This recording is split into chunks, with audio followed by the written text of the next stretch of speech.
Gelasi, bienvenue, felcha, welcome, ladies and gentlemen. My name is Dr. Karen Brebner, and I'm the Dean of Arts.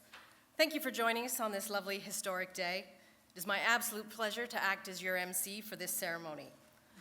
I would ask everyone to please rise for the entrance of our procession party, piped into the auditorium by Scott Williams. Please remain standing for the entrance of His Honor, the Honorable Arthur J. LeBlanc, Lieutenant Governor of Nova Scotia, and Her Honor, Mrs. Patsy LeBlanc, and the arrival of Mrs. Mila Mulroney and the Right Honorable Brian Mulroney, 18th Prime Minister of Canada.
Please be seated.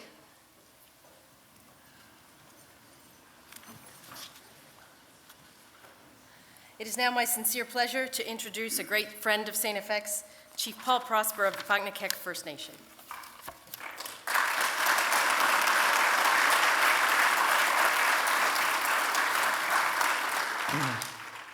Gwe, I'd like to acknowledge that we are here today on our lands known as Mi'kma'ki, which are the traditional lands of the Mi'kmaq people. Since we have lived here since time immemorial, and we have a relationship with the Crown through our covenant chain of treaties from 1725 to 1769. On behalf of Gisult Niskam, the Great Spirit, and Sitkamu, our Earth Mother, I would like to offer blessings and mark the sacredness of this event. Wulalio, thank you.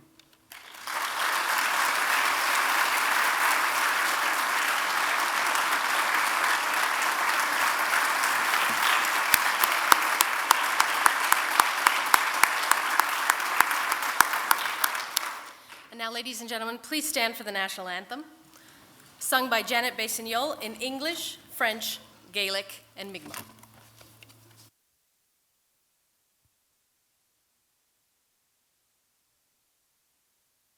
Ô Canada, terre de nos aïeux, ton front est saint, des fleurs glorieux, sorjek tsalulek, megidel mulek, kisne galgonier.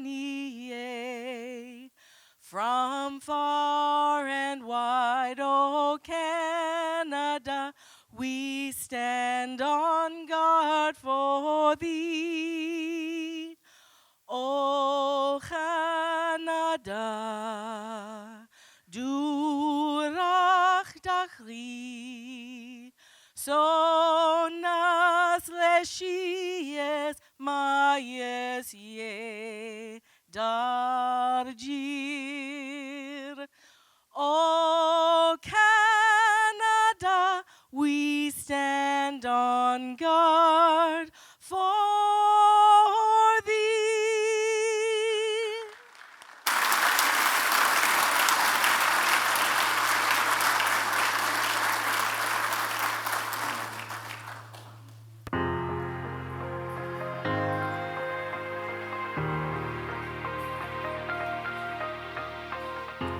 This building feels transformational for the students of today and for the future.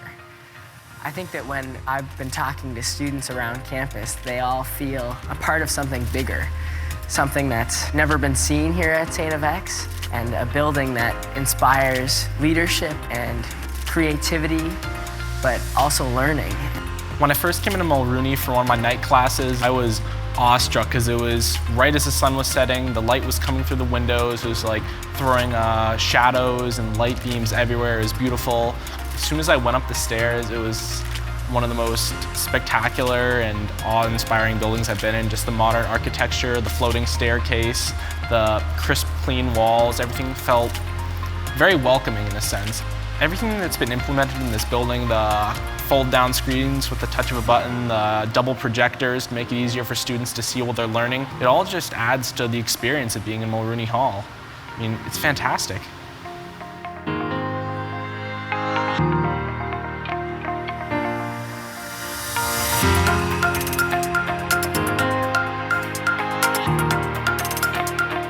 Scholarships have been established for students of African descent and Indigenous students. These scholarships will help open the door for marginalized communities across Canada. The financial support is so much needed and it's so much appreciated. It's going a long way in helping me to complete my financial goals so I can pursue my academic goals. I chose St. FX because I wanted the best possible experience and the best possible education for my program, and with the new public policy and governance program, I don't think there's a better spot for it. To Prime Minister Mulroney and his family and all of you that have supported this project, you've provided us with a wonderful gift and opportunities that will change our lives. So thank you.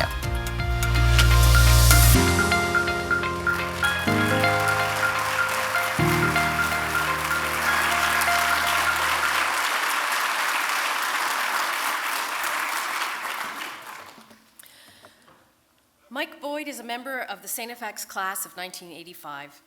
After graduating from St. FX, he received an MBA from the Wharton School of Business. Currently, he is the Managing Director and Head of Global Mergers and Acquisitions with CIBC World Markets. Mr. Boyd has served on the St. FX Board of Governors since 2012 and comes from a family of loyal St. FX supporters. Ladies and gentlemen, please welcome Mike Boyd, Chair of the Board of Governors of St. FX.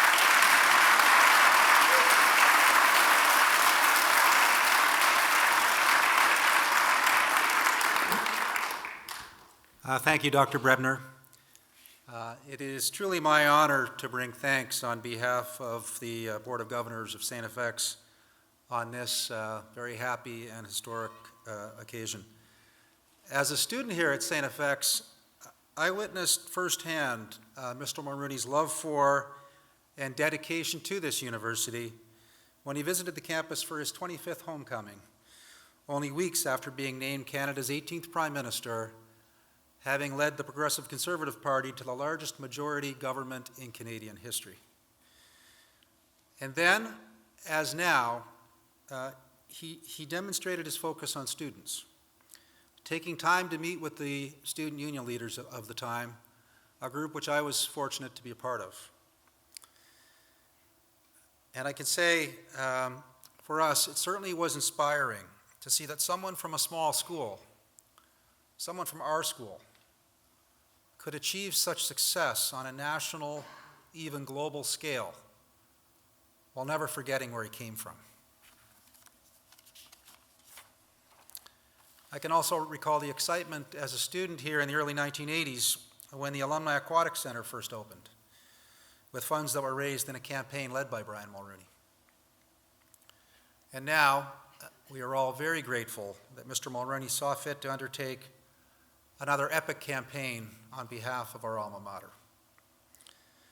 Just as he did in the past, Mr. Mulroney has used his considerable powers of persuasion and his love for St. FX to engage those who were previously not members of the Zavarian family in this project, many of whom are here today. This building serves as a tangible reminder of what is possible when we focus on a lofty goal and we put our trust in the capable hands of one of our most faithful graduates.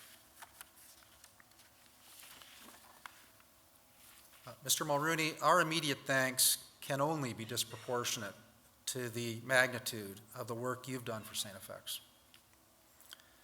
But I hope that you and your family will take the achievements of all the students who will pass through the Mulroney Institute of Government as the proper honor for all that you've done. Thank you.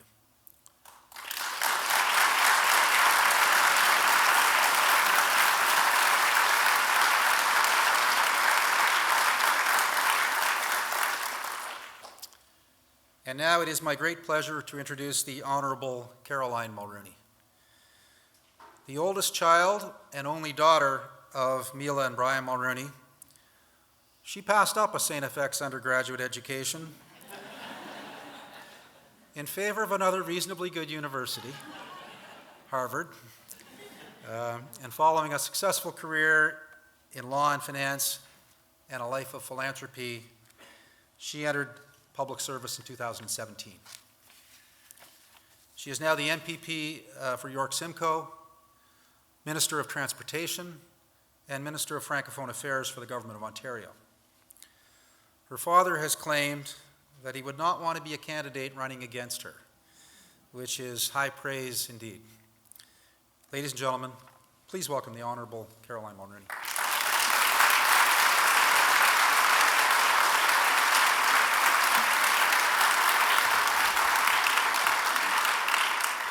Thank you very much, Mike, for that kind introduction. Good morning. Bonjour à toutes et à tous. Je vous remercie sincèrement de votre présence ici aujourd'hui. Thank you all so much for being here today. In many ways, St. FX is where it all started for my dad. This school opened up the world to a young man from a small paper mill town on the north shore of the St. Lawrence River. The experiences my father had here put his life on a course that would transform our world. C'est cette université qui a ouvert le monde à un jeune homme de Bécomo. Les expériences que mon père a vécues ici ont mis sa vie sur une trajectoire qui transformera notre monde. This is a small school, but it has always been a place for great people to learn how to achieve great things. From the classes to the work of the Coady Institute, to the service clubs and the political clubs, it was here that my dad learned how to make a difference. And so it came as a surprise to no one that this is the place he selected for the location for his prime ministerial library. If there's one thing that everyone here knows about my dad, it's that he isn't someone who takes a backseat role. When there's an issue or a problem, he is always the first person to jump in, roll up his sleeves, and find a solution. It's what has defined him as a leader his entire life. Those are the skills that he learned right here. And that's why my family believed that Dad's legacy required something more than an archive of his papers, his pictures, and his memorabilia. We believed in creating something that would arm the Brian Mulroneys of the future with the tools and the skills they need, regardless of where they come from. That is the foundation of the Brian Mulroney Institute of Government. And we were also inspired by a place where I spent some time myself as an undergraduate at the Institute of Politics at Harvard University. And if I'm being honest, I'm hopeful that all these years later, it will get me a little bit closer to having my father forgive me for not coming to St. FX myself. While there are graduate schools that focus on public policy, Canada has long lasted a professional school that inspires undergraduate students to grapple with the big public policy changes and questions of today, and encourages them to take up a meaningful career in public life. And as we all know, we need to capture the enthusiasm and the optimism of young people as soon as we can. That means showing them how to be participants, not spectators, to solve problems, not just accept the status quo. The Brian Mulroney Institute of Government will do that by providing scholarships and bursaries, insightful and experienced professors and fellows, and real-world opportunities. Now, there are a few people that I would like to thank. First of all, the Honorable Frank McKenna, has given an incredible amount of his time and his energy to this project, and Frank, my entire family is grateful to you.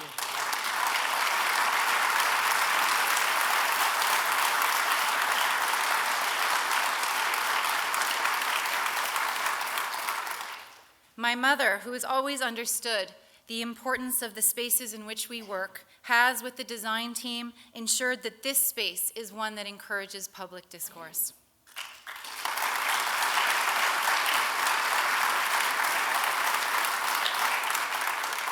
Thank you to all the donors, including the federal government and the province of Nova Scotia, who have contributed to this exceptional project. Your generosity will have a truly lasting impact in shaping the leaders of tomorrow. Thank you.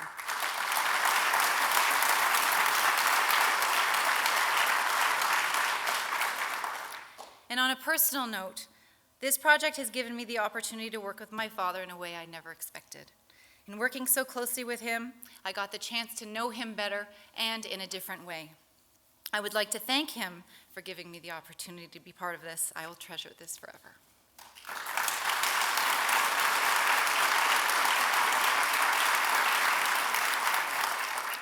If my father's life in politics is proof of one thing, is that a life in public service is not necessarily an easy path, but it is a noble one.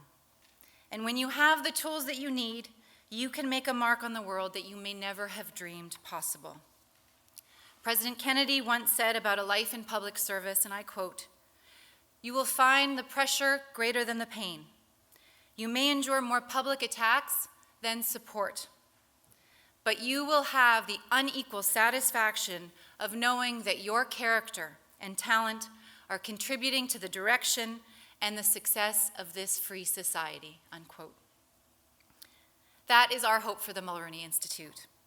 Standing here today in this incredible building, I cannot begin to explain to you how inspired and proud my family is. And we all cannot wait to see the leaders of tomorrow roll up their sleeves and get to work, just like a boy from a small town on the north shore of the St. Lawrence River did here so many years ago. Thank you.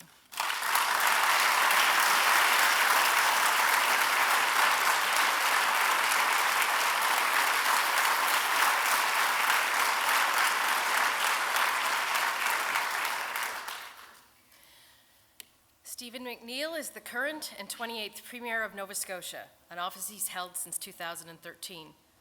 Premier McNeil has served in the Nova Scotia House of Assembly since 2003, representing the riding of Annapolis. He became leader of the Liberal Party in 2007, and since becoming Premier, has demonstrated keen appreciation for and support of the province's institutions of higher education.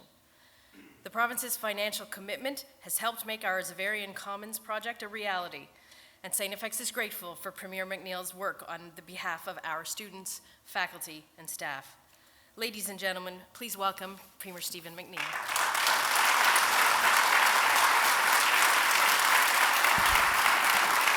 Thank you. Thanks very much, Prime Minister Mulroney, Mila, Frank. It's great to see you. Minister Mulroney, I wouldn't want to run against you either.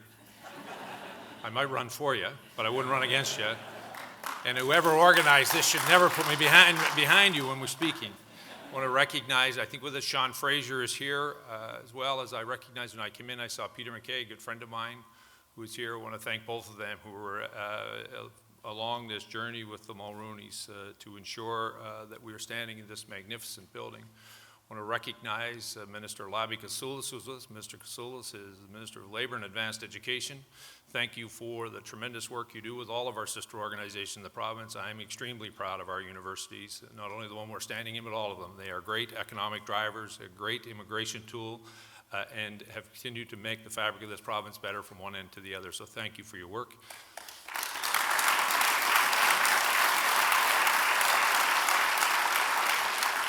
We are also in Antigonish, where Minister Delory is home, our Minister of Health. I called Randy and asked him to be a Minister of Health, and he said, I thought we were friends. Randy, I'm proud of you. You've done a tremendous amount of job, and I'm proud of you, our St. FX and of Antigonish, but I am really proud to be your friend and walk alongside of you as you transform healthcare. In 1983, I was graduating from high school.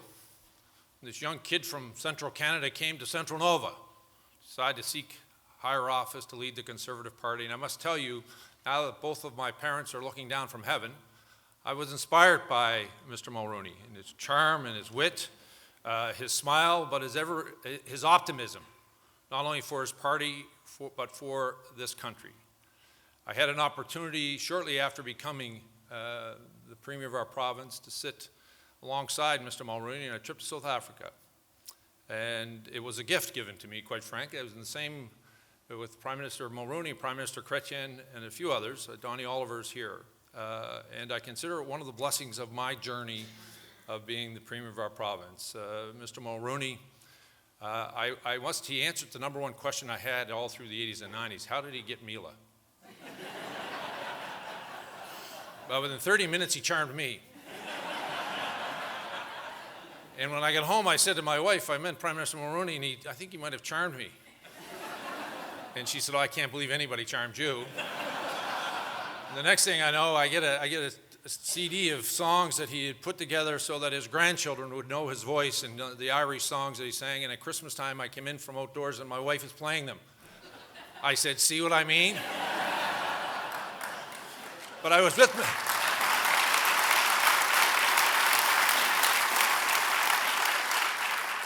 We know Mr. Mulroney's legacy in many ways, some of the media and the accomplishments of government, the GST, free trade. Isn't it kind of ironic 25 years later we're all fighting to be in free trade when we had an election about free trade? But that's leadership. That's leadership. That's about ensuring that you did what you believed was right for our country and brought all of us along with you.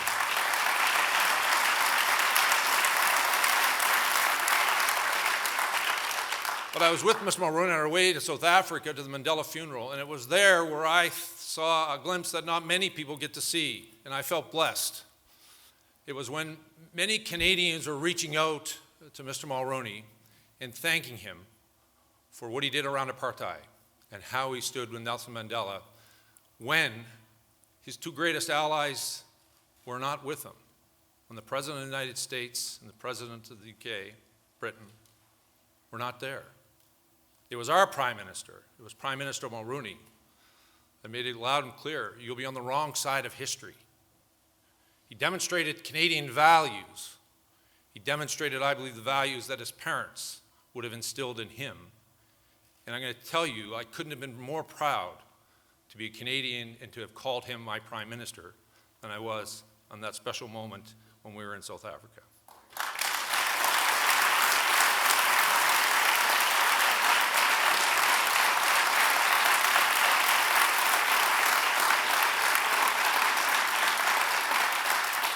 As Minister Mulroney has said, this is not his hometown. He was born in Quebec. How blessed are we that the Prime Minister has chosen Nova Scotia and St. FX and Antigonish to be home to this magnificent building and learning institution. A place where I know holds a great special place in his heart. Coming here at 16. Wow. My mother couldn't get me up at 16. Coming here at 16 and continuing, and then the path that Central Nova had, leading him into his first elected office and then on to becoming our Prime Minister. But I want to say to all of you, Mr. Mulroney has given us a gift as a province and as a country. This is a gift for the students of St. FX, yes. It is a place of higher learning. It is a place where the young people that will come here will have a great environment to learn in. But this is not a testament to the Mulroney years. I believe the Mulroney years will be etched in the Canadian history already. And history, as it illuminates the Mulroney years, will shine upon those years the gift and gratitude that we have as Canadians, and will identify Mr. Mulroney as one of the great Canadian Prime Ministers.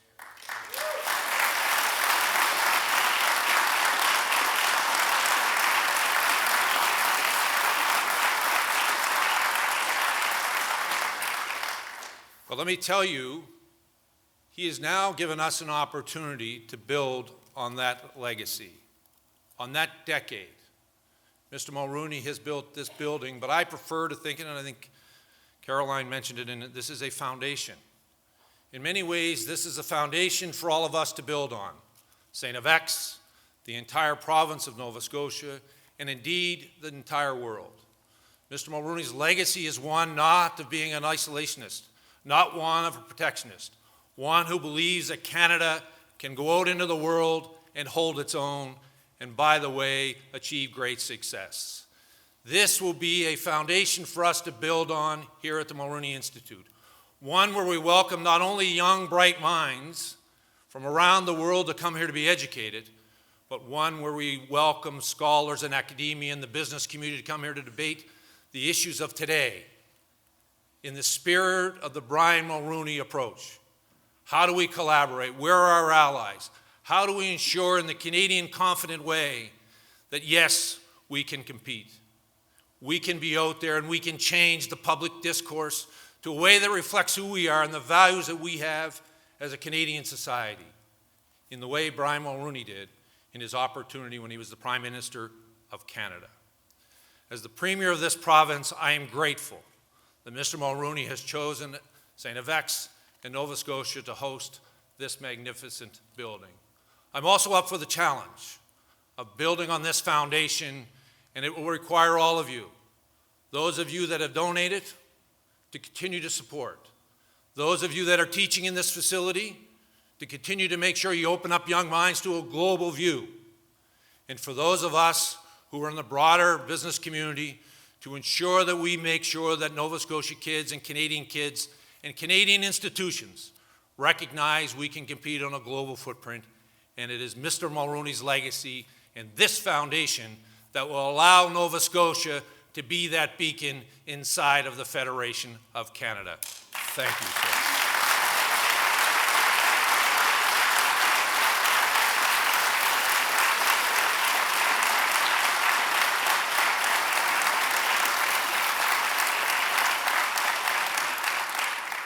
I asked Mr. Mulroney one time what it was like when he was Prime Minister, his relationship with premiers.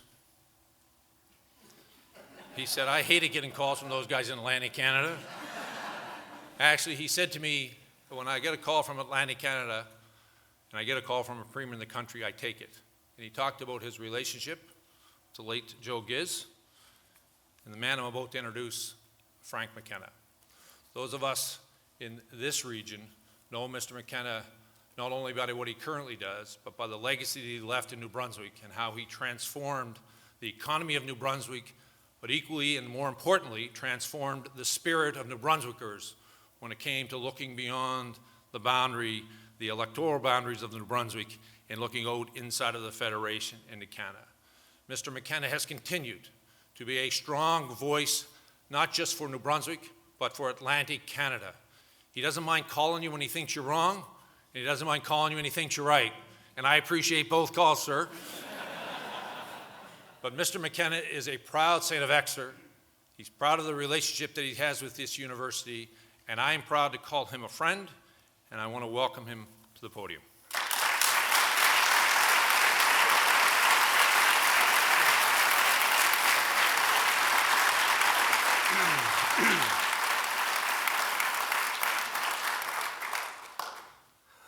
Well, distinguished guests and ladies and gentlemen, and thank you, Premier. I'm a big admirer of your leadership, as you know, and deeply appreciative of your ongoing support for this institution. I appreciate it enormously. And you reminded me today when I walked in and saw Mulroney's office, I almost was looking for a cap because I've never gone there without being cap in hand. I felt bare without it. So thank you very much, and boy, you've come a long way. I tell you, that's a hell of a speech.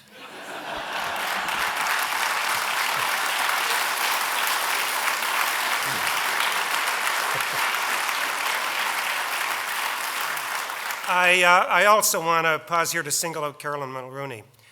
She was my partner in crime in raising funds for this project. Total joy to work with. Impressive leadership skills. It's pretty clear that the apple hasn't fallen far from the tree. And I'm with Premier McNeil. I'd get behind her, too. Very impressive. I also want to acknowledge the critical roles of Sean Riley and Kent MacDonald, who are both here. Leadership matters, and we've been well blessed. I affectionately call our presidents the Lord of the Rings, and we've had some superb presidents and Lord of the Rings. Now, I've been given 4 minutes, which isn't easy. You shouldn't have done so much. Hard to describe it in 4 minutes, Brian. But let there be no mistake, this magnificent project is here today because of the massive reservoir of respect for Brian Mulroney across the country and around the world. There's no doubt in my mind that in the full sweep of history, he'll be remembered in the pantheon of our greatest prime ministers. And I'm in a position to know. I had a ringside seat. Prime Minister Mulroney led a government of big ideas. Whatever your political perspective, you could not help but admire the audacity of Mulroney's agenda. Well, let's just look at a few of them. Mentioned before, free trade. We take it for granted now as a country because there's a consensus view in Canada. All the political parties are lined up. But back when we were fighting for free trade, led by Prime Minister Mulroney, it was 50-50. It was a hard-fought battle, very tough. When I called Prime Minister Mulroney to tell him I was going to support him on free trade, which was a bit of a break with my party, I remember him saying, Frank, I appreciate it. I'm sure this is a matter of principle. I said, it is. And he said, can you tell me how you arrived at this position? I said, I read the free trade agreement. I read the document. And he said, anything I can do for you? And I said, yeah, just don't embarrass me with it, okay? 2 hours later, my communications assistant comes running in. He said, you got to see this. Prime Minister Mulroney's up in the House and he's in full flight. And John Turner's attacking him on the free trade agreement. He said, I don't know why you're against it, Turner. He said, McKenna's for it. He said he read the agreement. Why don't you?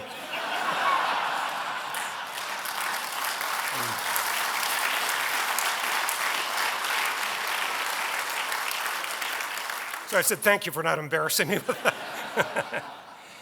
The introduction of the GST. Now, we think of that, we just assume that accomplishment today, but this was an enormous, controversial introduction of a consumption tax into our tax regime, one that every country in the world desperately wants to achieve because it's effective and fair.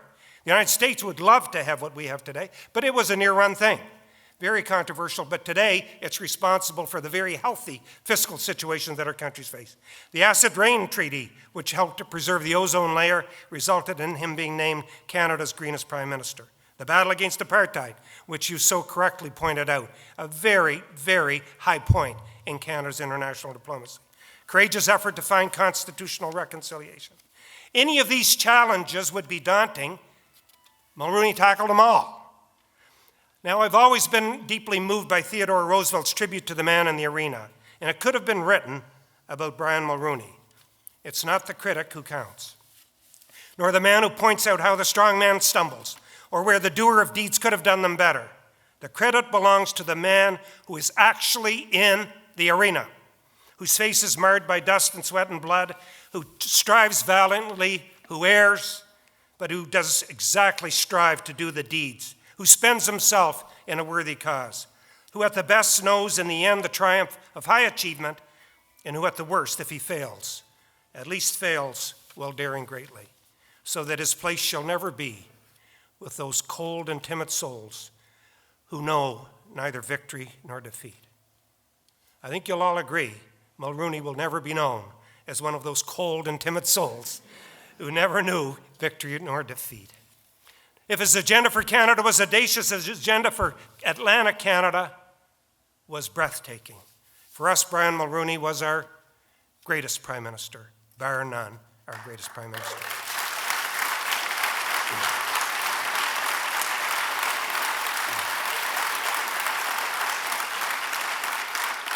Right from the beginning, we knew we had a special friend. He established ACOA, which was a magnificent achievement dedicated to the advocacy and support for Atlantic Canada growth. He did something else. He anchored it in Atlantic Canada. He actually set up a federal government department in Atlantic Canada. Now, we think that that's a big deal. We've got a Department of Fisheries in Ottawa that's 3,000 miles away from the nearest fish. We got a Department of Agriculture 2,000 miles from the nearest cow. And so he actually took a department from Ottawa and put it right down in Moncton, New Brunswick. That was an achievement, Prime Minister.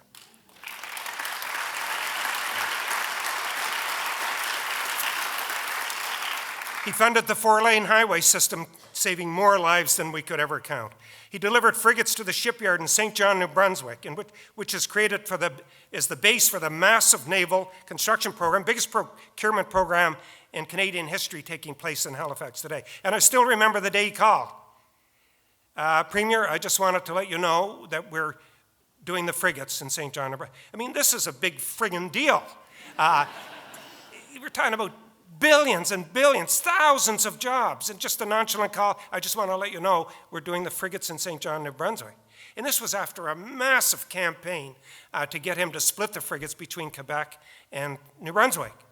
And I said, thank you, Prime Minister, but my breath is taken away. I thought you were under huge pressure to put them in Quebec. Why did you put them in St. John? He said, because it was the right thing to do. It's the right thing to do.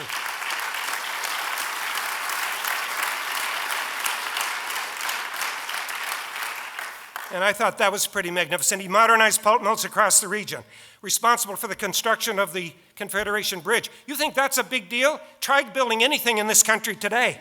That bridge spanned waters between two provinces and was a federal jurisdiction, and the 3 levels of government all got together under great leadership and got the job done. You couldn't get that done in 20 years today. So it was a magnificent achievement, and the people of Prince Edward Island and New Brunswick, thank you for it. Now, I also want to say a special word for the Acadians of the province of New Brunswick. We have a special affection for Prime Minister Mulroney. Il a enchâssé la loi 88 dans la Constitution de Canada. He entrenched Bill 88 in the Constitution of Canada. A tough thing to do.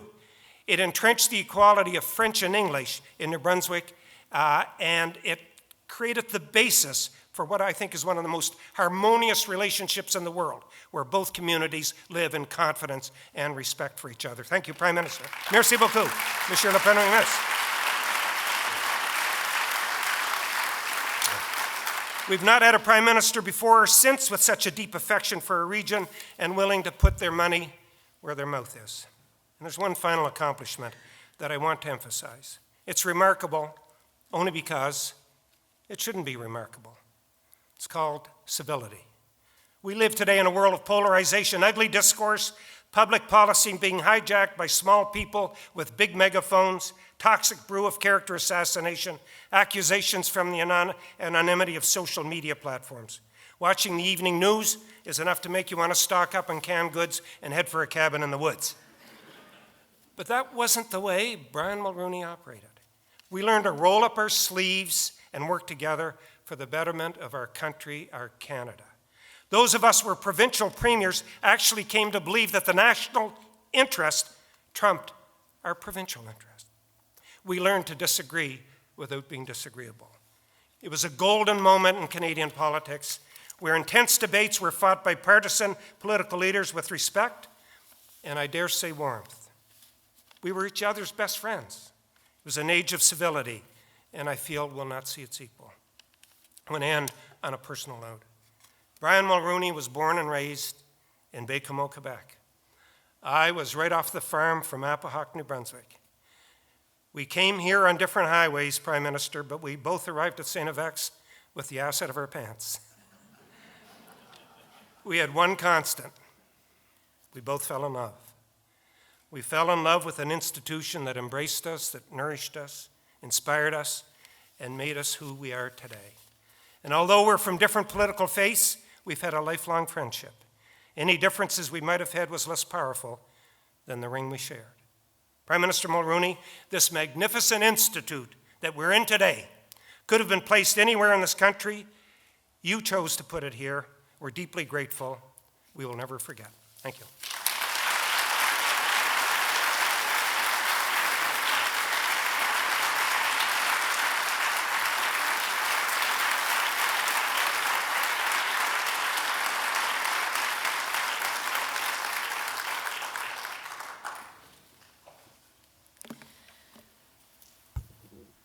Dr. Kevin Wamsley became academic vice president and provost at St. F.X. in 2015 and was recently installed as our interim president of the university. During his time at St. F.X., he's worked tirelessly on behalf of the academic mission, situating teaching and learning firmly at the heart of the university's priorities. He's played an instrumental role in the conceptualization and design of Mulroney Hall and the Brian Mulroney Institute of Government, which joined the Coady International Institute and the Frank McKenna Center for Leadership as the university's flagship centers of academic and leadership excellence. Dr. Wamsley has ensured that the quality of students entering St. FX remains very high, and that all students, regardless of background, have access to the full breadth of the university's academic, social, and athletic opportunities. His stamp will remain on the university long after his tenure as interim president concludes. Ladies and gentlemen, please welcome Dr. Kevin Wamsley.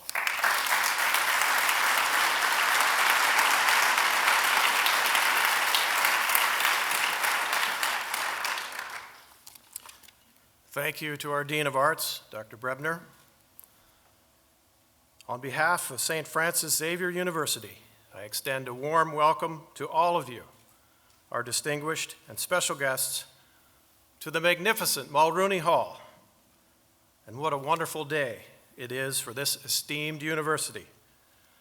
We are here to celebrate the official opening of a truly transformative academic program and its home, one of the most remarkable academic facilities in Canada. I've been working in the post-secondary institution sector for more than 30 years, and I must say that there are few days in one's career when one may conclude unequivocally that a project will change the course of a campus, a region, an entire province, indeed, this country and beyond. I'm proud to say that Mulroney Hall and the academic programs it furnishes is one of those projects.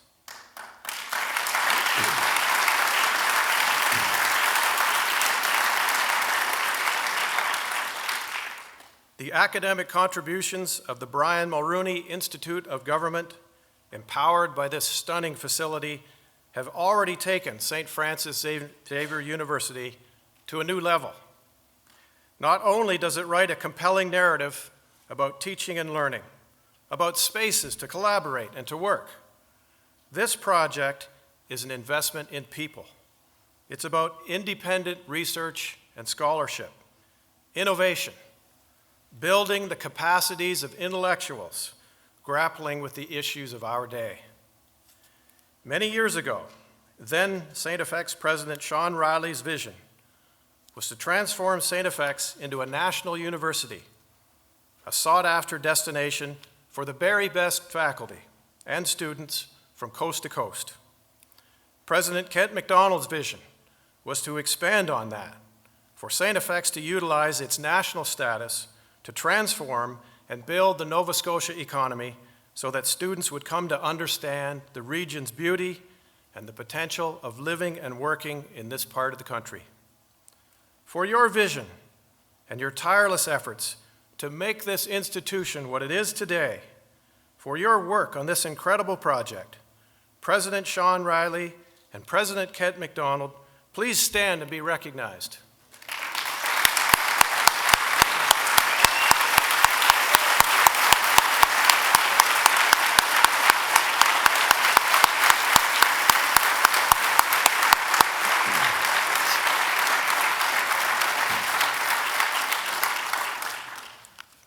Dear guests, I say to you that the Brian Mulroney Institute of Government and Mulroney Hall elevate this deliberately small, proudly rural, national university to the status of world class.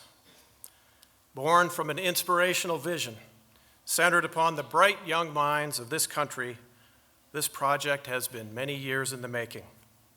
From the moment of conceptualization 7 years ago, to the Prime Minister spending countless days on the road, sharing this vision with supporters and friends, to more recently, it has come together at last.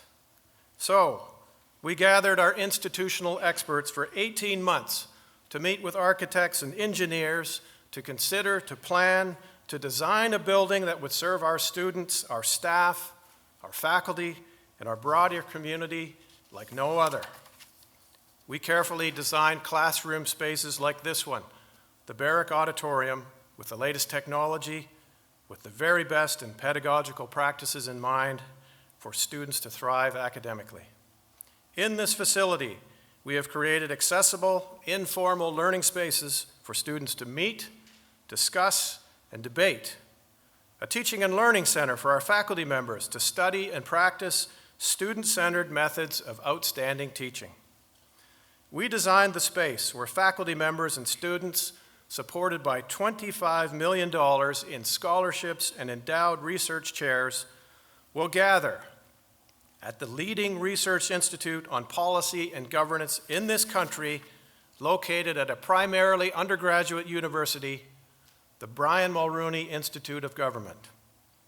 The Institute is founded upon two main principles: to explore the pressing issues that policymakers face in government, and to provide interdisciplinary training to students committed to civic engagement and the pursuit of leadership in the fields of public policy and governance. It is truly a gift to be entrusted with engaging and inspiring the next generation of leaders and intellectuals. And this year's students have already arrived and are now within the care of our fine professors within these splendid halls.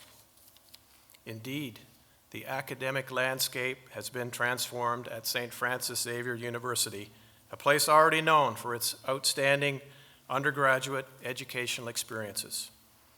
The Brian Mulroney Institute of Government is now poised to join the Frank McKenna Center for Leadership, the Gerald Schwartz School of Business, and the renowned Coady Institute to set a new international stage for academic programming and events which will transform our ideas about leadership, about public policy, about community development and engagement.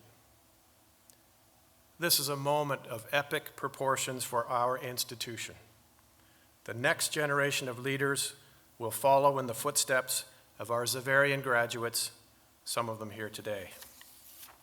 Let me focus for a moment on one of those esteemed graduates. Do you think that a 16-year-old man who walked onto this campus in the fall term of 1955 could have imagined walking into this building today among this distinguished group of guests? What a remarkable journey it has been, from the lively student debates at St. FX University to the House of Commons, a long and distinguished career, taking his place alongside the world's most influential leaders. A story that you will see displayed here in Mulroney Hall. For the past 6 years, the Right Honorable Brian Mulroney traveled the world talking to friends, associates, and supporters about St. FX University, what it stood for, and why people should support it. Why would someone spend thousands of hours of his time, exact so much careful attention to detail, give so much of himself to this project? The raising of $100 million, of which, by the way, he ensured that by absorbing all of the campaign expenses himself, every penny raised would go to the university. Not one nickel would be spent to cover any consultant, travel, or administrative costs.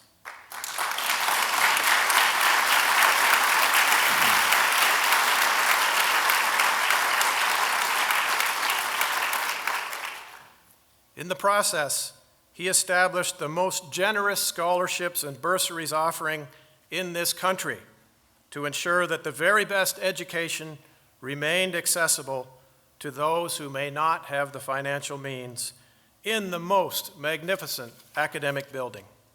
It was for the benefit of generations of students, professors, and staff today and in the many years to come. Well, you will hear it from this man, this graduate of St. FX, his love for the university and what it did for him, his commitment to post-secondary education and the unique leadership opportunities it creates for its students, and moreover, his desire to make St. FX the very best institution in the country. For that, Prime Minister Mulroney, on behalf of St. Francis Xavier University, And for all of those who believe in this institution and its power to make the world a better place, I thank you, sir.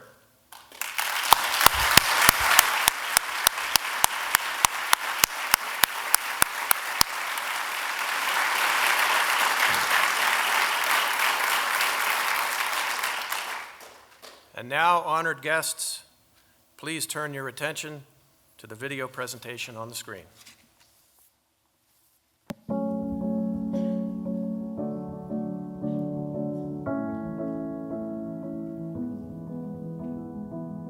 Good evening, ladies and gentlemen, and welcome to the Baker Institute. There are many, many reasons why I'm very proud to present the Baker Prize for Excellence in Leadership to this year's recipient, the Right Honorable Brian Mulroney. One reason is because he is perhaps the greatest statesman of our time and the former Prime Minister of Canada. One of those reasons also is because, like I did, he married way above himself. And we are honored that his wonderful wife, Mila, joins us here tonight. So, Mila, take a bow. In addition, for decades, I've admired Brian as he guided his country through both tough times and good times.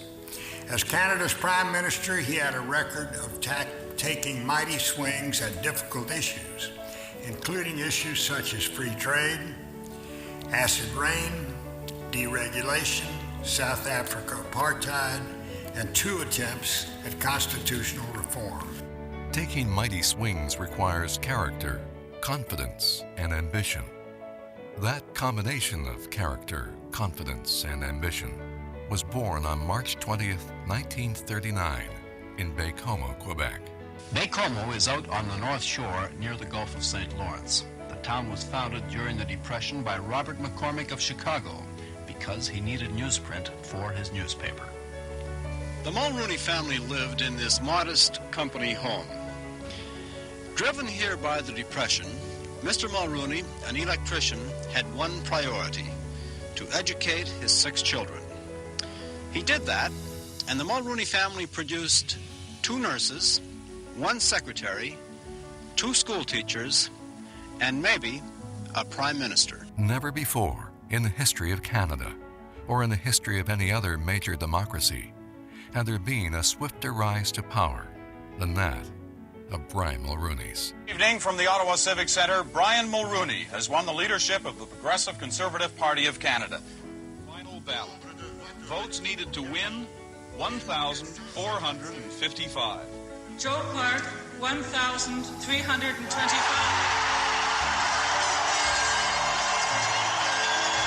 Nothing else had to be said. Brian Mulroney had taken the leadership of the Progressive Conservative Party. Mulroney, the electrician's son from Baie-Comeau, Quebec, the man who's never even run for Parliament, now had succeeded in taking the party's top office. 1 year later, he would be elected Prime Minister in the largest victory in Canadian history. It's all beginning to sink in now, just how dramatically Canadian politics changed overnight. A Conservative majority government is rare enough. The last time it happened, Brian Mulroney wasn't even old enough to vote. But a victory this big, 211 seats, that kind of victory is unheard of. The Prime Minister-elect didn't gloat today, but he was pretty happy. Terry Malewski reports. Leaving Baie-Comeau, the first of a whole day of mob scenes for the Mulroneys. Feels just great. We had a marvelous election campaign and an excellent result. Now we look forward to the challenge of doing that which we were elected to do. But he didn't do it alone. He had a secret weapon, Mila, the love of his life. And with his victory in 1988, Brian Mulroney became the first Prime Minister to win back-to-back majorities in 35 years, and the first Conservative to do so in 100 years. St. Thomas Aquinas admonished leaders everywhere and for every age that if the highest aim of a captain were to preserve his ship, he would keep it in port forever. That was not Brian Mulroney's way. Mr. Speaker, I rise to inform the House and the country that I have today spoken to the President of the United States to express Canada's interest in pursuing a new trade agreement between our two countries.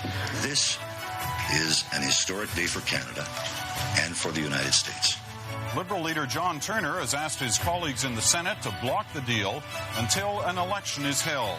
And the Liberal senators who hold the majority in the Senate have agreed. For Brian Mulroney, it was a big win. This was a hard-fought campaign driven by one key issue, the free trade agreement.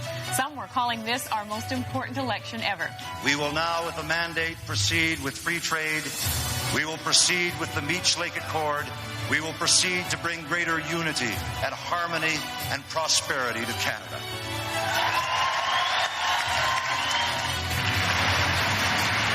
The free trade bill passes. Has decided to enter new talks, and there's a new partner this time. Canada will join the United States and Mexico at the table. If the talks are successful, the deal would cover a continent of more than 300 million consumers, and they generate more than $7 trillion worth of commerce a year.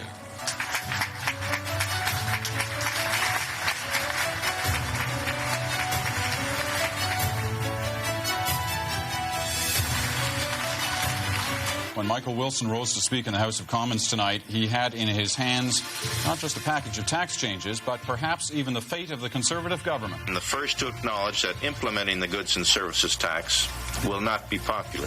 The federal government wants the new tax to replace the current 13.5% hidden tax on manufactured goods. After weeks, in fact months, of wild debate, the end came quietly. The final Senate vote on the GST, it's over, and the new tax is all but law. Prime Minister Brian Mulroney and President George Bush signed a long-awaited acid rain agreement while Bush was in Ottawa on Wednesday. It's being called a history-making agreement. Today in Montreal, diplomats from around the world agreed on a treaty that will protect the Earth's ozone layer. That's the layer which shields us from damaging ultraviolet radiation from the sun. It is probably not too dramatic to say they may have saved the world. The Green Plan is out, the federal government's battle plan for cleaning up the environment. Brian Mulroney's name is now on a treaty to save the world's plants and animals. It's known as the Convention on Biodiversity, one of the centerpieces of the Earth Summit in Rio de Janeiro. What made people really applaud was then Prime Minister Brian Mulroney's decision that Canada would be the first industrialized nation to sign the Biodiversity Convention. If this is not the time in the history of the environment to retrench and to regroup, this is the time to test the outer limits of what we can achieve together. For all of those things and more besides, including the creation of 8 new national parks, Brian Mulroney was chosen by leading environmental groups as the greenest Prime Minister in Canadian history. Though twice approved by all 10 premiers and the federal government, the Meech Lake Accord was not ratified. Brian Mulroney described the defeat of the accord as akin to a death in the family. 25 years later, he addressed the motivating principle that propelled his effort to bring Quebec back into the Canadian constitutional family. Canadian unity is the top-of-mind issue for any Prime Minister. As the great Sir Winfrid Laurier famously said, the governing motive of my life has been to harmonize the diverse elements which compose our country, and that has been exactly the sentiment that has moved me throughout my time in office, my entire life. With the signing of the Treaty Commission Agreement today, we now have the opportunity to turn history around. In 1992, the federal and provincial governments signed a historic land claim agreement with Saskatchewan First Nations. Called the Treaty Land Entitlement, or TLE, Framework Agreement, it's had a transformative effect both on the First Nations and on the landscape of the province as a whole. On an overcast day on Baffin Island, it was a moment in the sun for the Inuit people and the Prime Minister of Canada.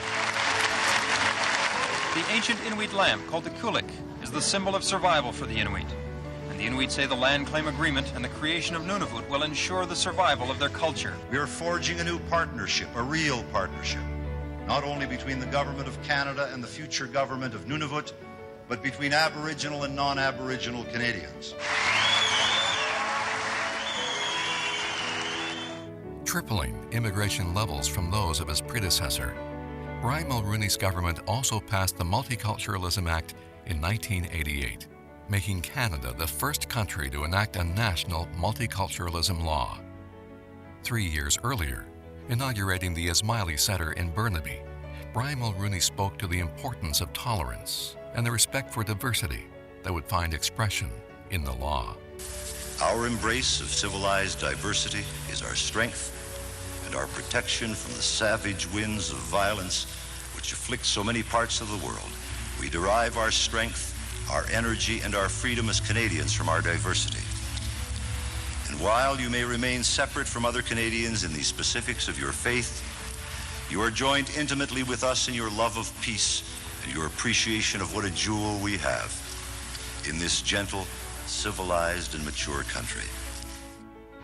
Good evening. The German Democratic Republic, East Germany, for the last 41 years, is disappearing from the map, peacefully and democratically. The 16 million people of East Germany finally, formally, come together with the more than 60 million people of the West. And they listen tonight at midnight there to the Freedom Bell, cast in the image of the Liberty Bell in Philadelphia. And the flag, which had only flown over West Germany, now flies over a unified nation. Of that crucial time at the end of the Cold War, Chancellor Helmut Kohl would tell a committee of the German Bundestag that there are 3 leaders in the world we want to thank for German reunification: George Bush, Mikhail Gorbachev, and Brian Mulroney. You know, I thought often of Mandela being alone in that jail cell, and I couldn't see very much happening, you know, on his behalf, either with the G7 or Canada or the United Nations. So I made the determination that my government would have this as a priority. And I went to Cabinet and I told them that this was going to be the highest priority of the Government of Canada in terms of foreign affairs. 6 years later, in 1990, Nelson Mandela was finally released after 27 years in prison. As a free man, he chose to make his first address to a free people before a free parliament in Canada and thank Brian Mulroney and the Canadian people for their fight against the reprehensible system of apartheid. I would also like to pay special tribute to the Prime Minister of this country, Brian Mulroney, who has continued along the path charted by Prime Minister Diefenbaker, who acted against apartheid because he knew that no person of conscience could stand aside as a crime against humanity was being committed. Almost 30 years later, at a gala hosted by the Canadian Museum of Human Rights to celebrate the 100th anniversary of the birth of Nelson Mandela, the South African High Commissioner reminded Brian Mulroney that South Africans had not forgotten. To Brian Mulroney, we can never thank you enough. We are made better human beings by the fact that you have reached out from across the seas to say that we too, the rebels, the fugitives, the prisoners, deserve to be heard. Thank you so much. In October of 1984, the CBC's Brian Stewart shocked the world with his heart-wrenching report that exposed the horror of the Ethiopian famine, described at the time as the closest thing to hell on earth. All across northern Ethiopia, famine is along each road and at the gates of every town. By the hundreds of thousands, peasants are fleeing the worst drought in memory. Unknown thousands are dying along the way. It's feared close to 1 million could die within months, unless the world responds with a massive relief effort. Relief agencies here are swamped. They've never seen starvation on this scale. In a 2019 interview, Stewart remembered that time. I was in despair, to tell you the truth. I didn't think anything was going to happen. Mulroney had just taken over as Prime Minister, and I began to sense that the Canadian government had seized the leadership of rescuing Ethiopia, basically by launching the largest humanitarian rescue mission in the history of the world. I think that's the point where Mulroney, and I was by no means a political supporter of him before, I began to see him as a man of potential greatness. It happened to arrive when there was a politician in power who was very cognizant of what the public were feeling. I mean, he had a classic Irish politician's grasp of what the roots were thinking out there and how people would react to things, especially emotional things. He was an emotional man, Mulroney, and I think his own empathy, plus his own tremendous confidence in himself and in his country and in his team, set him aside. He said, you know, by God, I have to do something for my own honor, for my own feelings. He was persistent, he was obviously persuasive, and he knew he would be. That's one of the things I liked about Mulroney. He didn't doubt that he could do it and Canada could do it, his team could do it. And we sometimes have too much self-doubt in this country. We have leaders who say, well, you know, we're kind of a third power. Maybe we'll play a kind of backup role or something. And he says, to hell with that. We're playing the lead role in this because nobody else is out there leading, so we're going to do it. Before it was over, 1 million would die. But 7 million more were saved. All in all, a remarkable life. Ladies and gentlemen, please welcome to the podium the Right Honourable Brian Mulroney, the 18th Prime Minister of Canada.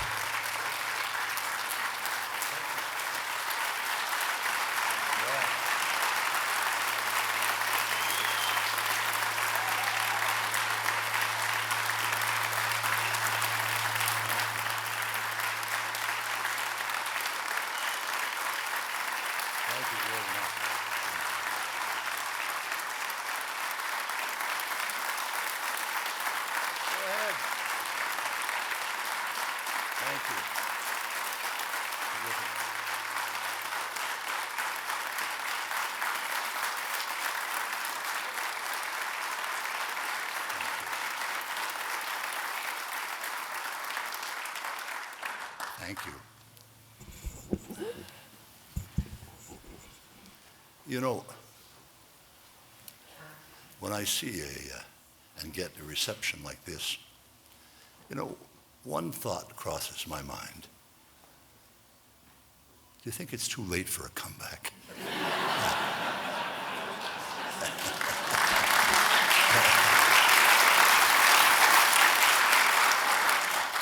I mean, when I was there at the time, the Prime Minister of Malaysia, who was older than me, was Mahathir Mohamad, and he was Prime Minister for a long time. Last June, he made a comeback, and he's now the Prime Minister of Malaysia again, and he's 92. I figure that I just turned 80. So I could run on the slogan, give youth a chance. In fact, I have to tell you that one day, many years ago, Emile and I were watching the news in Montreal, in Westmount, and the Prime Minister of Canada was on a tour to the Middle East. And he was being interviewed. And they said, Prime Minister, what is the Canadian position on, or recommendations, to deal with the Arab-Israeli dispute? And the Prime Minister said, don't ask me. I don't even know if I'm in North, South, East, or West Jerusalem. So I said to Mila, this guy is so bloody bad, I'm going to get myself elected as Conservative leader again, and I'm going to become Prime Minister. There was total silence. So I turned to Emile and I said, you hear what I said, dear? And she said, oh yes, I heard. Well, I said, what do you think? She said, I think it's a wonderful idea. And I know your new wife is really going to love the experience. Well, I see a lot of my former classmates here. reminds me of my years here where there was a lot of politics, there was a lot of athletics, and there was a lot of work in debating and things like that, extracurricular activities. I'm probably the only one of that class who spent a lot of time in the library. In fact, that was one of the criticisms of our class. But you know, I graduated in '59 so we spent a lot of time on politics, the truth is. And so in 1959, we graduated, and about 15 years later, I had done a few things for the university, and I was invited to accept an honorary doctorate, an honorary degree here at the university, which I did. And as I was walking across the stage to receive the degree, one of my professors was overheard saying to another, you know, I think this is the second honorary degree Mulroney has gotten from this place.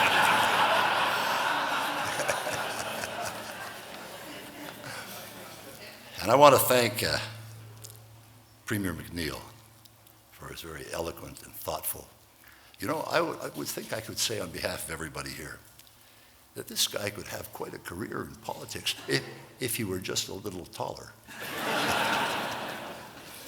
And Frank, I'm going to talk about him in a moment, of course, about his role at St. FX, not only in this, but since he retired from the university, and myself, his role has been sensational. And I think, Frank, any member of this Varian family thanks you very much personally, you and Julie, for the sacrifices you made on behalf of St. FX.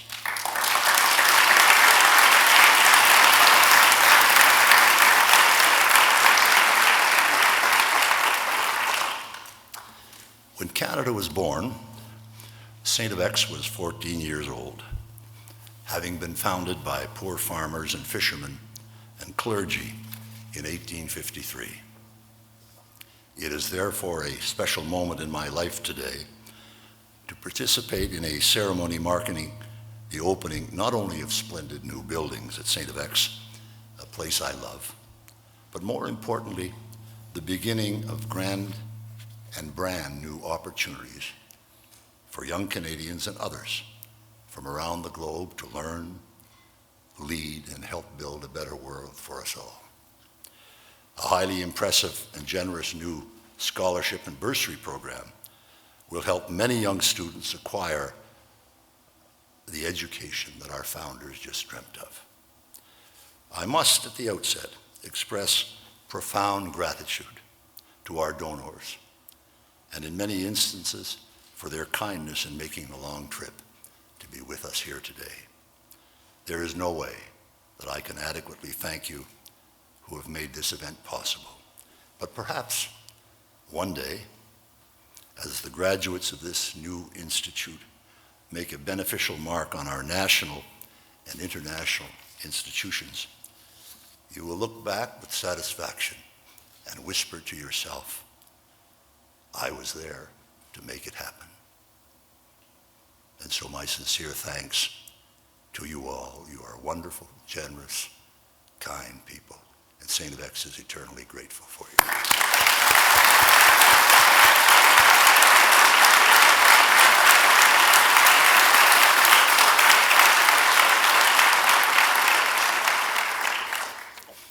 When I was young in Baie-Comeau, I had a conversation with my father late on a Sunday night when he returned from the paper mill where he worked as an electrician. He also held down a second job on his days and evenings off, wiring homes and repairing oil burners. While he did that, my mother, apart from raising 6 young kids, 3 of whom are here today, in a tiny mill house, my mother also took in boarders to try and make ends meet. Times were not easy, and I told my father that night of the new apprenticeship program being launched at the mill, where children of employees could train as tradesmen, plumbers, mechanics, welders, and the like, while being paid a good wage and have a guaranteed future employment with the company. My father's reply is engraved in my memory. He said, "I know, Brian, that times are tough.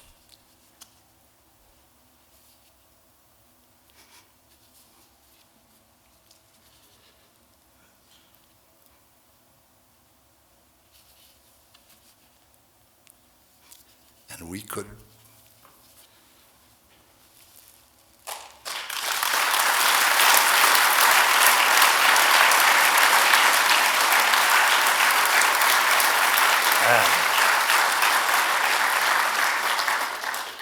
could sure use the extra money you would bring in, but I've learned one thing. The only way out of a paper mill town is through a university door, and you are going to university. And that's how I wound up at St. Louis.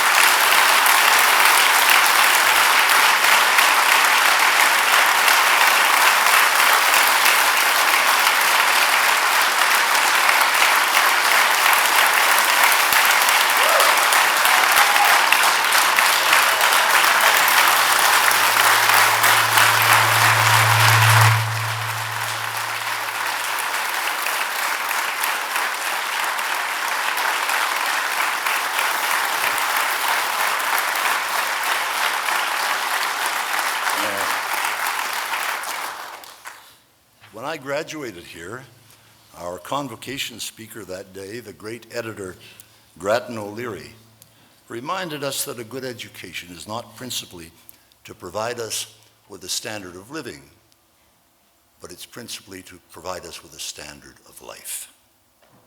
When I left this campus with my classmates, as I say, some of whom are here today, when I left to head to the big city with the bright lights to conquer the world, or so we all hoped, I had no money, no connections, and no influence. But I had two things of far greater value: a degree from St. FX and the values that had been inculcated into us by a superb faculty and university leaders here in Antigonish. In the Old Testament, the prophet says that young men have visions and old men dream dreams. I can remember those days of my youth, and I can remember feeling as happy and excited and ambitious as anyone could possibly be. And now, today, as I look back through the vista of the years, I can remember the accomplishments and the setbacks. I can recall the splendor of the view from the highest mountaintop and the sorrow one feels in the valley of defeat. Life is an unending sequence of challenges from which no one, absolutely no one, emerges unscathed. Defeat is not something to fear, but surrender is something to reject. Throughout an active and sometimes tumultuous life, never once did it ever occur to me, not for a second, to quit. I learned on this campus that failure was not an option. I learned here as well the true meaning of the words of President Truman when he said, "There are no great men. There are only ordinary men who rise to meet great challenges." And so each time I return to St. FX and meet our students, as I do today, I see hope for our future in this explosive and highly dangerous world. And I see inspiration for our citizens because of the firm and able leadership emerging slowly in this country and elsewhere around the globe where we need, collectively, so much leadership, understanding, and skill in leading our countries. For me, arriving at St. FX in the fall of 1955, 64 years ago this month, when I did the calculation, it scared the hell out of me. Because Mila finally found out how old I really am. But I knew when I arrived that it opened the door to a wider world. I was quite literally a boy from Baie-Comeau, carrying a cardboard suitcase and wearing the only blazer I owned. And who did I meet? Well, the friends of a lifetime, mostly from small towns and villages in New Brunswick, Nova Scotia, Prince Edward Island, and Newfoundland, and the New England states, and a smattering of others from around the world. They were friends from all sides of the political aisle, and I learned then that politics ends at the water's edge, where friendships begin and endure. At St. FX, from outstanding professors in philosophy, history, and political science, I learned about the power of ideas to transform our country from one century to the next. And at the end of the day, I also learned that big ideas are about leadership. Leadership. The courage to take big, if unpopular, decisions. And it's about fundamental change. This small university in Nova Scotia has long played a disproportionate role in Canadian politics and public policy. As you know, the main players in Parliament are the Prime Minister, the Leader of the Opposition, the Leader of the Government in the Senate, and the Leader of the Opposition in the Senate. During an extended period in the 1980s and 1990s, 3 of the 4 of these players were St. FX graduates. Lowell Murray, I think Lowell is here today, Lowell Murray, who was the Leader of the Government in the Senate, Alan McCacken, Leader of the Opposition in the Senate, and me as Prime Minister of Canada. How good is that for a small place in Nova Scotia?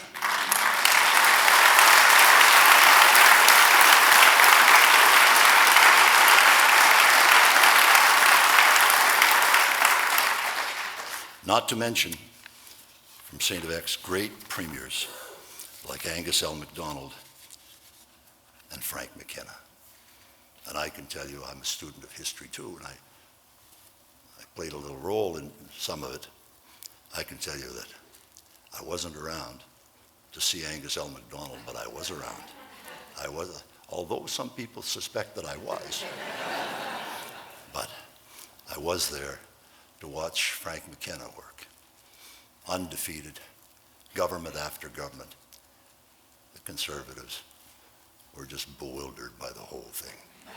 I used to tell them, don't worry, he's from St. FX.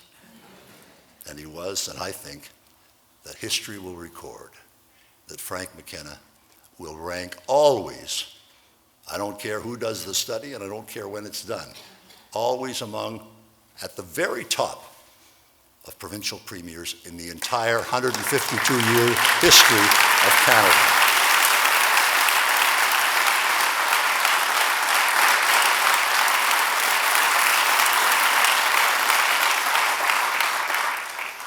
Well, see, Frank was born in the Miramichi in New Brunswick, and I went to St. Thomas High School in New Brunswick, in Chatham, in the same place. Now they moved St. Thomas to UNB, the campus, and Frank and I work on a campaign there.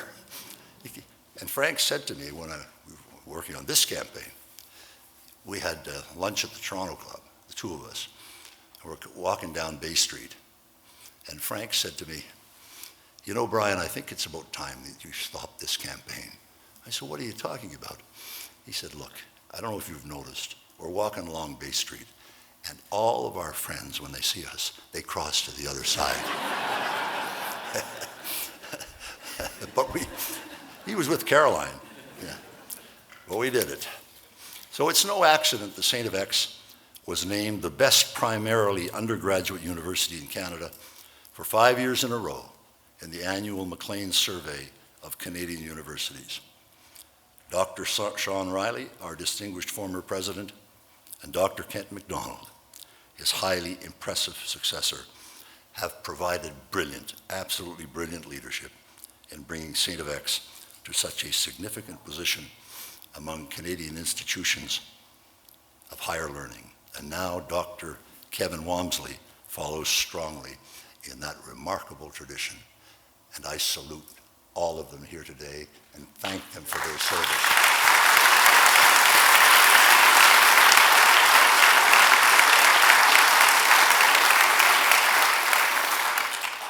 And what was it about St. X then and now that attracted many of the, as Paul Tellier, who's here, used to say, the best and the brightest of successive generations who decided to do their university studies at a residential college in a small town in central Nova Scotia, far from Montreal or Toronto or New York City. For me and thousands like me, that's just what St. X represented. Not a big city, but a big opportunity. And today is all about how the Brian Mulroney Institute of Government can help St. X enhance its role in this vital area of opportunity and leadership so as to better serve the citizens of our beloved nation and the wider world.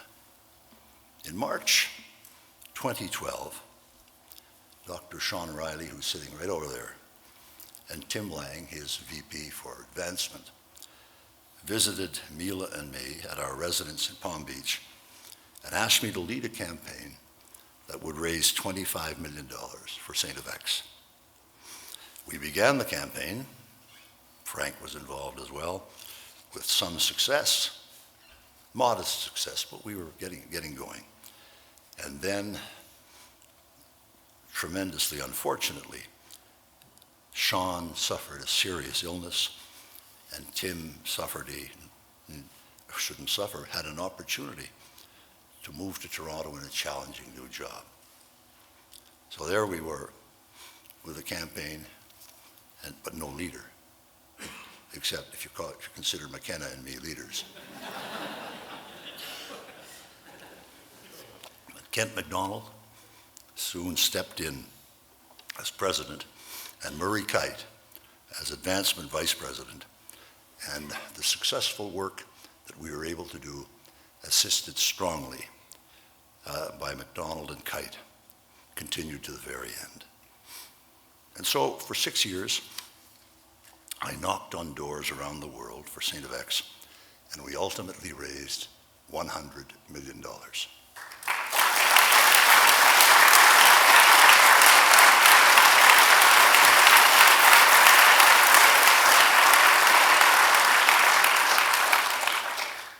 I was often in these meetings and my travels around the world. I was often deeply moved by the remarkable kindness of my interlocutors, including the late, great Ron Joyce, and many others who are here today. I see them sitting right here. I shall never forget the magnificent assistance they gave me and this wonderful university. Your names will be inscribed on our donors' wall with gratitude and respect, there to stay for eternity. Je veux également remercier très sincèrement mes amis du Québec et les sociétés québécoises qui m'ont épaulé avec force et d'une générosité remarquable dans cette campagne de financement tellement importante pour cette grande université. I want to thank my incomparable and extraordinary wife, Mila, for her unfailing love, devotion, and constant support of all my dreams, including this major one, on behalf of the university. Mila has always made everything seem easy.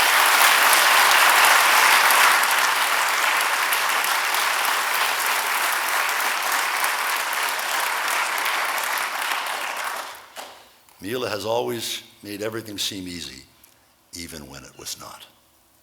For 46 years, she has effortlessly brushed away the clouds and always found a way for us and all the children to walk in the sunshine of life.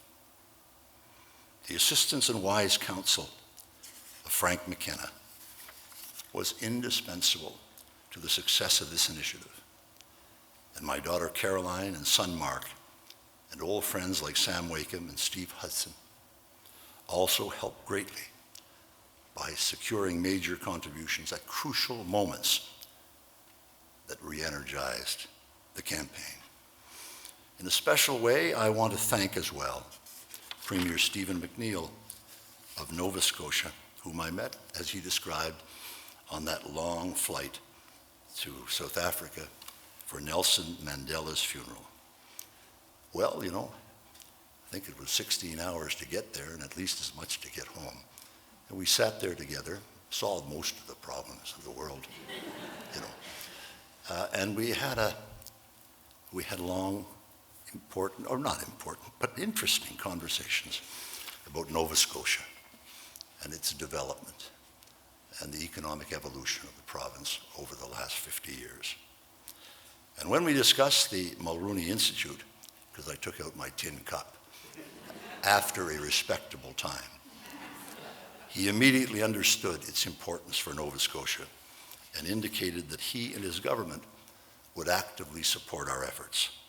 We are most grateful to the Premier, and I express it today on behalf of the university.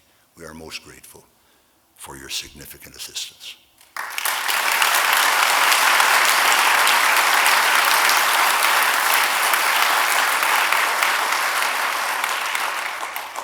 Obviously, the financial support of the Government of Canada was vital to our success, and I thank Prime Minister Trudeau for his genuine interest in and unflagging support of our efforts.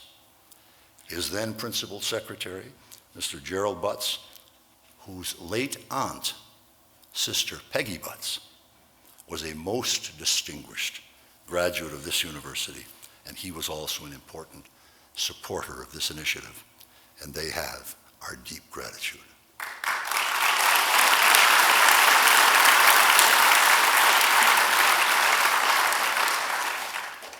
This institute is open to all and to all ideas. Liberals, progressive conservatives, Greens, NDP, and others will find a home here marked by fairness, objectivity, and scholarship of the highest order. It was a high honor for me to be of some service to this special place. The words of an Irish poet seem appropriate today. The past is consumed in the present, and the present is alive only because it gives birth to the future. May the future of St. FX, its gifted professors, promising students, devoted staff, and immutable values, may the future of St. FX continue to benefit the soul of Canada and contribute to a more peaceful and prosperous world. Thank you all.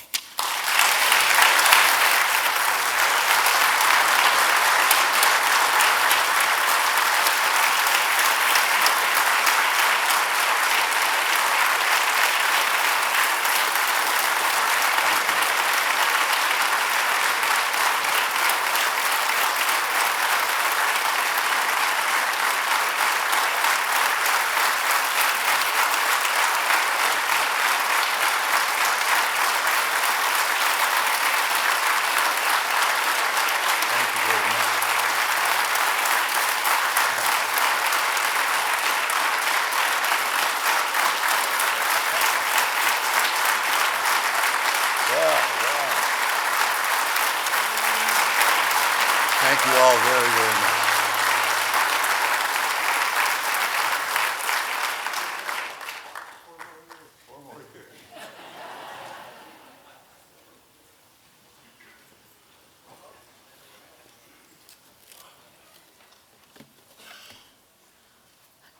Thank you, Prime Minister Mulroney, for your very inspiring and emotional remarks.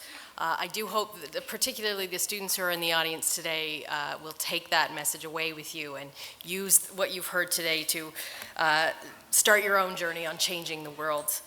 I'd like to thank you on behalf of the university for your tireless efforts for this very special place, this institution that we love so much. Rest assured that generations of students will now know that the path from St. FX to the Prime Minister's office is shorter than they thought. And now, honored guests, please stand as Mrs. Mila Mulroney and the Right Honorable Brian Mulroney and their honors Arthur LeBlanc and Patsy LeBlanc lead the procession party to Scholars Walk. Please join us there for a light reception. And this is important, kindly go up the stairs for the exit on the second floor. Thank you all for joining us on this very special day. Hail and health.